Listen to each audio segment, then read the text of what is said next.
jazz service, everybody. Church members, friends, the band, Israel Chavez, Serio Carrillo, Yuyu Verso. And this is an interfaith service. It's for people with different faiths, or it's for people with no faith, no religion. Everybody is welcome. Right? We're focusing on our shared humanity at this service, and jazz and poetry. So, and especially happy to have Carolyn today, poet. Carolyn has been active in the literary community for like a decade now. Carolyn was the first friend I made 9 years ago.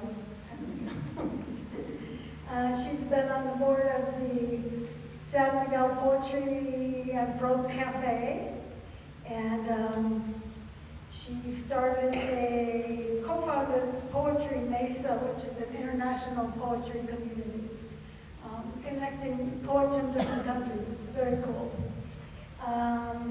She's published 5 books. The historical novel Our Good Name, which is about her Italian ancestors, Glad Farm, a memoir, and 3 poetry books, Breaking Bread, Unfurled Love Poems, and her latest, Things We Take, Things We Leave Behind, which is about the things she left in Massachusetts and the things she brought to Mexico. It's very delightful to welcome you, Carolyn, and she's going to come up and say a few words, and then we'll get started on our first song. Okay. Hi, everybody. I get this fancy lavalier. Thank you, Carolyn, for that nice introduction. We have been friends a long time. A few years ago, she came to me and said she was looking for ways to bring together music and poetry. And I thought that was great. She has a passion for music, I have a passion for poetry. I would love to do things that increase appreciation of poetry. So I thought this was a lovely idea. We've done some events at Cafe Rama, and this is our first event here, and I hope we'll be doing more. There's a theme for tonight's music and poems that the theme is home. And home is a really interesting word in English. In Spanish, casa, it's a little different. It's more about a house. Italian is also casa.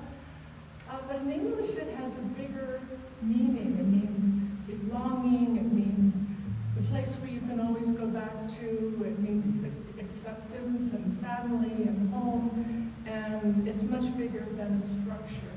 I actually looked it up. It's from an old Germanic word, something like hamais, I don't know if I'm saying that right, which originally meant settlement or village.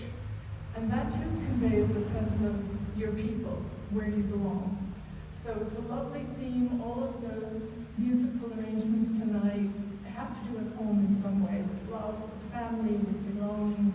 And after each song, I will intersperse the songs with a poem in between time. So I will step down and listen with you.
one day, a magic day he passed my way. Where we struck up many years, whose like his is I to be. And the greatest thing you ever learn is just to love the feeling return.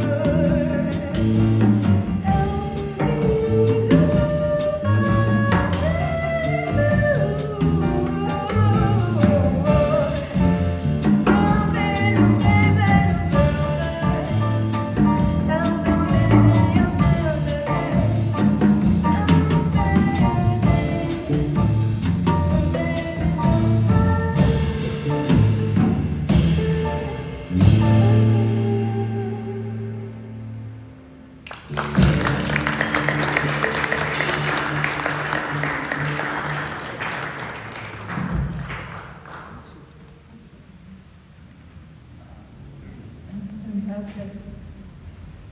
That song, Nature Boy, there's a story behind it. In 1941, a 33-year-old named George McGrew landed in Los Angeles and got a job working and playing piano in a natural food restaurant.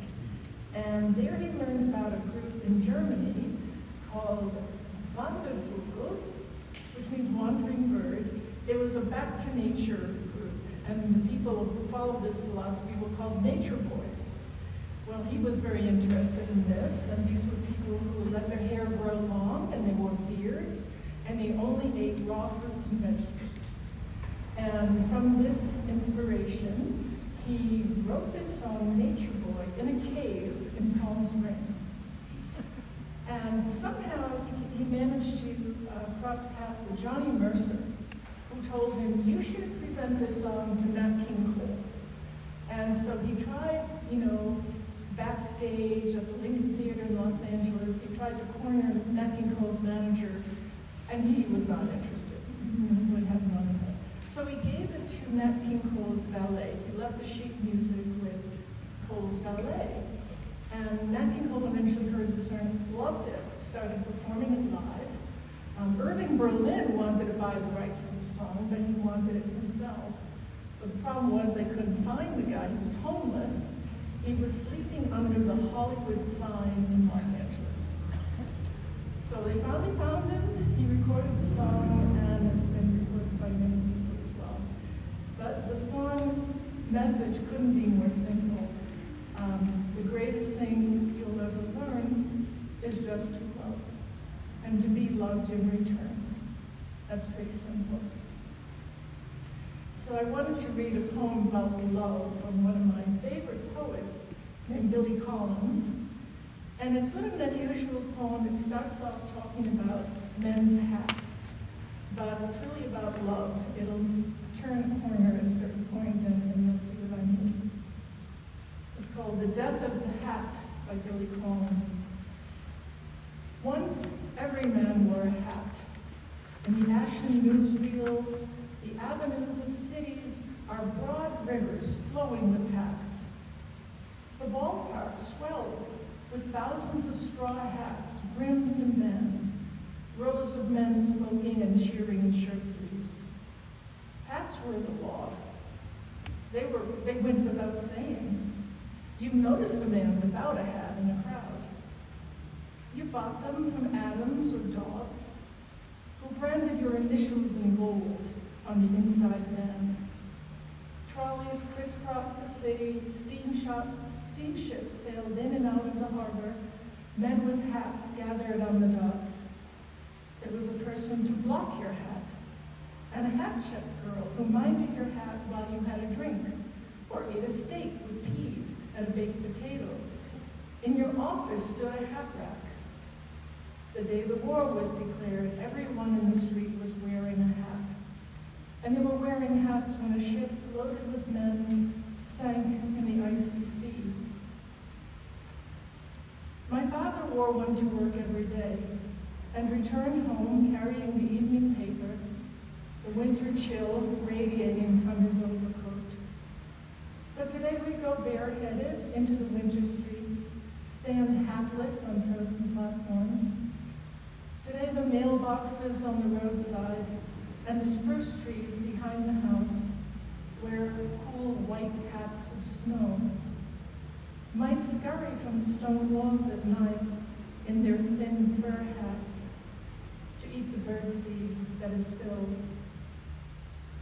And now my father, after a life of work, wears a hat of earth, and on top of that, a lighter one of cloud and sky, a hat of wind.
God Bless the Child was written by Billie Holiday and George Herzog in 1939 and quoted by Billie Holiday in 1941.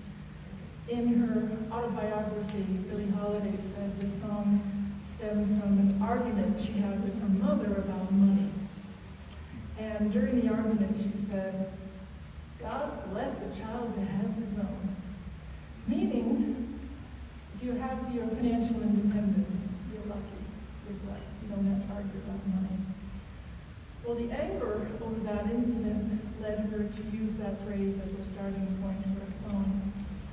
And I think it also shows us that family isn't always perfect. Sometimes it's contentious, sometimes it's bittersweet, even disappointing. So I want to share a poem by another favorite poet of mine, Philip Larkin. It's about a different kind of longing for home and how we can both love and hate home at the same time. It's called Poetry of Departures. Sometimes you hear, fifth hand, as an epitaph, he chucked up everything and just cleared it off. And always the voice sounds certain you approve this audacious, purifying, elemental move. And they're right, I think. We all hate home and having to be there. I hate my room, its specially chosen junk, the good books, the good bed, and my life in perfect order. So, to hear it said, he walked out on the whole crowd, leaves me flushed and stirred, like, then she undid her dress, or, take that, you bastard. Surely if he can, then I could too. And that thought helps keep me sober and industrious. But I'd go today. Yes, swagger the nut-strewn paths, crouch in the focus of, stubbly with goodness, if it weren't so artificial, such a deliberate step backwards to create an object, books, china, of life, reprehensibly perfect.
was the song Duke Ellington's Sound of Love by Charlie Mingus. Unusual song. The lyrics suggest that love, like music, can be a powerful force that can change us. It's about finding yourself in the context of a song or in the context of love. The lyrics say, I was searching for my melody. All alone, sad clown with her circus clothes down, lost on my merry-go-round. The song reminded me of a poem that I wrote. If I can be indulged to read one that I wrote. A long time ago, I wrote this when I was 17. I could not wait to leave home. I could not stand home. I wanted to get away. And college was my great escape. I was trying to find myself, as a lot of young people were, or as the song says, searching for my melody. But it was always a powerful feeling when I did come back home. So this poem is called Homecoming. Coming home to the tangled grasses, long and naked path whose mud is pressed with all the familiar footprints, all but my own. Smell of damp, freshly broken earth, sticky pine, gnarled pear trees, briars with blood-red fingernails, and last autumn's apples and quinces still rotting on April's earth. Roots are snapping under my feet as I enter a tiny house that seems to grow tinier every time I return, but warmer, smelling of burning butter, good, decent home. And I am one of the few to return. Death and distance have claimed all but 3 of us, so that Ma greets me with joy and relief, a crushing embrace, a ferocity of love, as though she were hugging life itself.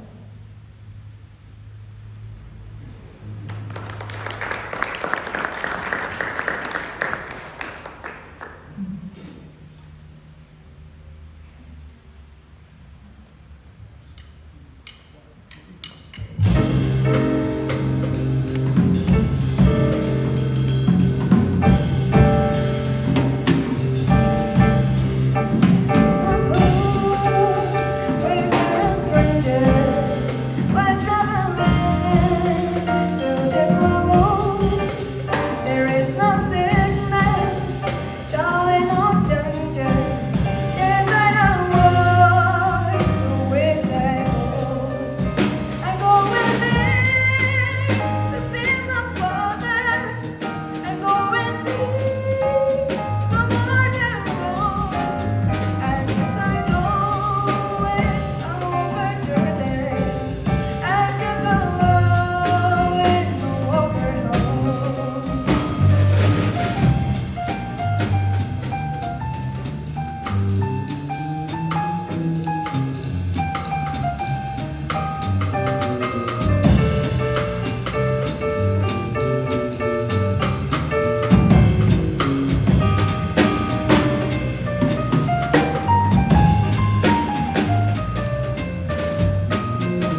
century, and it may have had versions in Scottish ballads. It's been sung by Johnny Cash, Emmylou Harris, Burl Ives, to name a few. It's about a plaintive soul longing for home and hoping to be reunited with loved ones in the afterlife. It became known in the Civil War as the Libby Prison Song because it was words that were inscribed by a dying Union soldier on the wall of the Libby Prison, a notorious Confederate jail in Virginia. It's good to remember that here in Mexico, among indigenous people, there's a strong belief in the afterlife that goes back millennia, well before the Spanish conquest. Of course, it's celebrated on Dia de los Muertos when Mexicans believe our loved ones come back to visit us. It's the same longing in the song to reunite with lost family members. I'm going to read a poem by Louise Blick. She was a Nobel Prize winner, Pulitzer Prize winner, every book award, national winner. And it's a poem that has images of hanging out laundry to dry outside. And I can't think of any image more nostalgic of home than thinking about our mothers, how we used to hang out laundry outside to dry. The poem is called A Warm Day. Today the sun was shining, so my neighbor washed her night dresses in the river. She comes home with everything folded in a basket, beaming as though her life had just been lengthened a decade. Cleanliness makes her happy. It says you can begin again. The old mistakes needn't hold you back. A good neighbor. We leave each other to our privacies. Just now she's singing to herself, pinning the damp wash to the line. Little by little, days like this will seem normal. But winter was hard. The night's coming early, the dawn's dark with a gray, persistent rain. Months of that.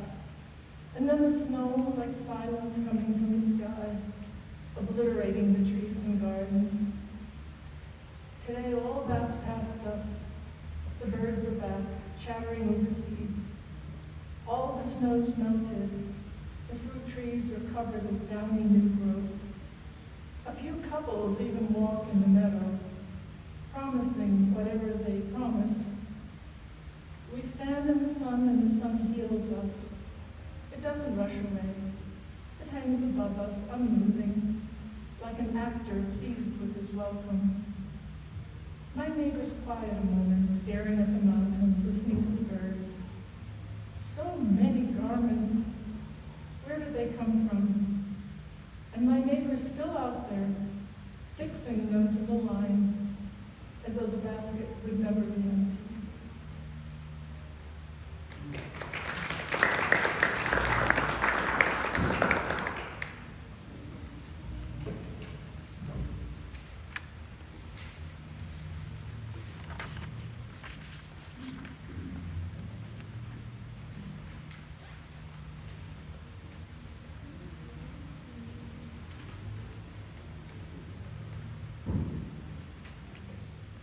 Message time. Sermonette.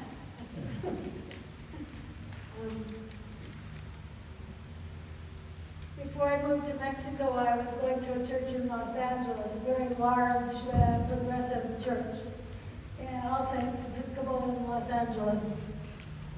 And it was very sort of activist place. Fit me totally. We had prayerfully, I don't want to offend anyone, but we had prayerfully pro-choice t-shirts. So, we marched against every war, and we never stopped one. But I decided to, in the last years that I was in Los Angeles before I moved to Mexico, I decided to join the racial justice ministry at All Saints. Pasadena had a very brutal history in terms of race relations. So, as the great John Lewis, late great John Lewis once said, there was plenty of good trouble to get into in that city. And it was the work was very important, and it was very meaningful in the church and in the community. But I think the most important thing about that year was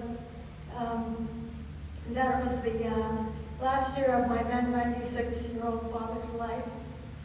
And it was a very challenging time, as death can be very challenging for every family. And during that time, the people in the racial justice ministry, they were my brothers and sisters. They just became totally my family. Black and white, they were amazing. And I think they were worth about 1,000 hours of therapy, at least. Alain Botton, who is a wonderful writer, philosopher. I think he got his PhD from Harvard, but then decided he wanted to write about more practical things. So he is an atheist, but he mentioned in one of his books, I think I was listening to a talk by him, that he said, even though he was an atheist, he said, churches do things that are beneficial for people. There are things that promote that really actually help your well-being. That was one example. And so we thought that it would be a good idea if we could find out what those things are that the church does so well, and introduce it into the larger society. Right? We don't have to throw it all out, in other words. And so it made me think a little bit about this church and how what's unusual for me, because I was from a very large progressive church, is that this church has people across the political divide. And this church knows how to act respectfully and listen and be compassionate to each other. I think that should be bottled and put in the water supply. It's one of the things that is very healing and conducive to our well-being. It's just one example. Well, anyway, back to the church in Pasadena. I was not too wild about the Episcopalian liturgy, so I would often just not go to the worship service. I would just hang out on the lawn with all the people who were there, other different ministries. There was racial justice table, Middle Eastern ministry, and different women's rights, and all of this. And I would just stay there at the racial justice table and talk to people and have great conversations. And I would always go away feeling good, but I just didn't want to go through the liturgy all the time. So, but it was still an amazing experience, and I would go to church sometimes, or worship sometimes. So anyway, after Easter here, I was watching the YouTube video of the church, the worship service, the Easter service, and after I watched it, it was really good, and I found the video on their channel of it was a young woman standing in the pulpit in this gigantic, almost cathedral-like place, a young woman about maybe 20 years old, standing in the pulpit. So I started listening to her. She was extremely confident, very self-assured, in front of all these people, and she began to speak about belonging. She said she was biracial, for one thing, and she wasn't quite black enough for the black side of the family, and she wasn't white enough for the white side of the family. And then she was in the LGBTQ plus community, but they thought she was weird because she was on the autism spectrum. And then she started talking about comic books for a really long time, like different characters in the comic books. But it was really fascinating. She just really dove into that. And so anyway, she said, well, when she was going to finish her talk, it was supposed to be a sermon, she said, I'm not a religious person. And I'm not a religious person, and I'm not going to give you any lecture from the Bible. She said, I've been coming here for many years, and the reason that I come here is because I'm accepted here. And she said, okay, this is my message. Just be yourself. Just accept yourself. And everybody got up and gave her a standing ovation. It was wonderful. It really touched me because I was thinking about How churches should be welcoming places for everybody, religious, non-religious, whatever you are. You should be welcoming places for everybody, where people can find acceptance. And it's especially important for young people today, I think, because there's this loneliness epidemic. And the psychologists talk about this loneliness epidemic. It used to be that old people were lonely, right? And now it's young people who are really affected by loneliness and isolation. And it made me think how important it is for us to reach out and let young people know we're there for them. A psychologist named Esther Perel was saying, like, don't share your beliefs with young people. Reach out and talk about your shared humanity. Just connect on the basis of your shared humanity. So, anyway, so I'm passing on her message. Just be yourself. Accept yourself. Maybe that's easier said than done sometimes. But the Buddhists would say, if those of you who are into the Buddhist community, I don't know if anybody's here who is into the Buddhist community, but they would say, come home to yourself. That's the real home. The home inside yourself. Come home to yourself. There's a poem, I have arrived, I am home. Accept yourself. And we need to honor that home within ourselves, because the only time we can really be a home to other people is when we're at home in ourselves. So, this is a poem I'm going to read that I love, which is about kind of coming home to yourself. It's called Love After Love, and it's by Derek Walcott. The time will come when, with elation, you will greet yourself, arriving at your own door, in your own mirror, and each will smile at the other's welcome and say, sit. Sit here, eat. You will love again the stranger who was yourself. Give wine, give bread, give back your heart to itself, to the stranger who has loved you all your life, whom you ignored for another, who knows you by heart. Take down the love letters from the bookshelf, the photographs, the desperate notes. Peel your own image from the mirror. Sit, feast on your life.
One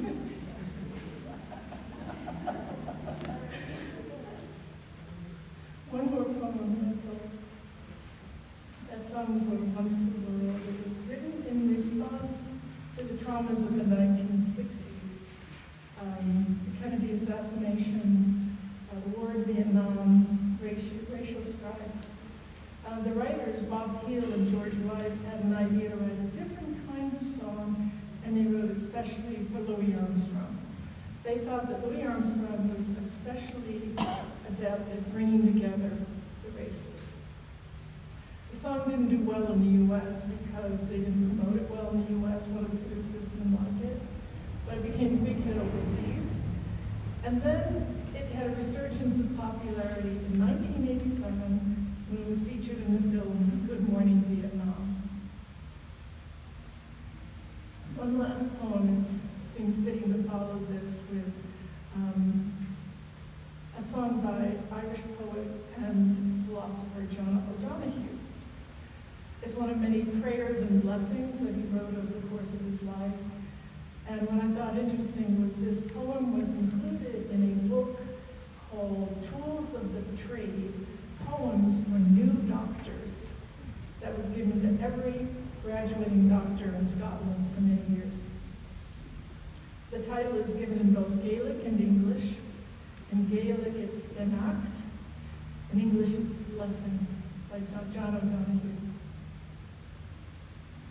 On the day when the weight deadens on your shoulders and you stumble, may the clay dance to balance you.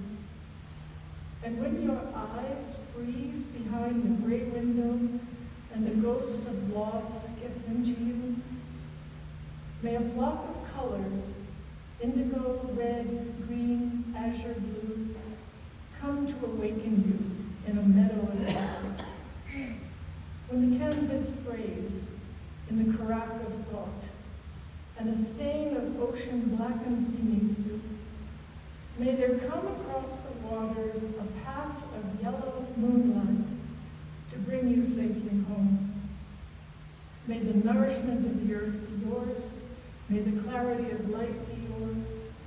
May the fluency of the ocean be yours. May the protection of the ancestors be yours. And so may a slow wind work these words of love around you, an invisible cloak to mind your life. Thank you so much.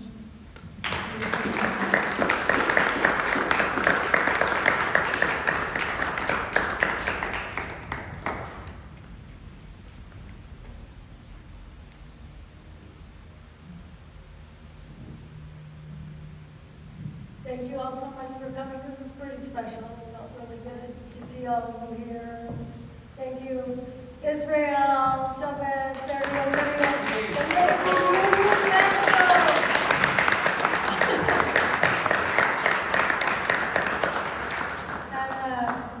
my jazz guru is here, Papacho Sirle. He made the poster and he's been doing the sound. Thank you. I wanted to introduce briefly that this church has a new minister every 2 months, and Dr. Anna Palma just arrived this morning. This is her over there. If you're part of the Christian tradition, you're welcome to come some Sunday morning. So it's a traditional service. I think that's it. Oh, and then if you feel so moved, we have a donation basket near the door. And it will go for half the church and half of, well, I don't know if we need to pass it around, but he's all ready to go for the music program, so we can do more things like that.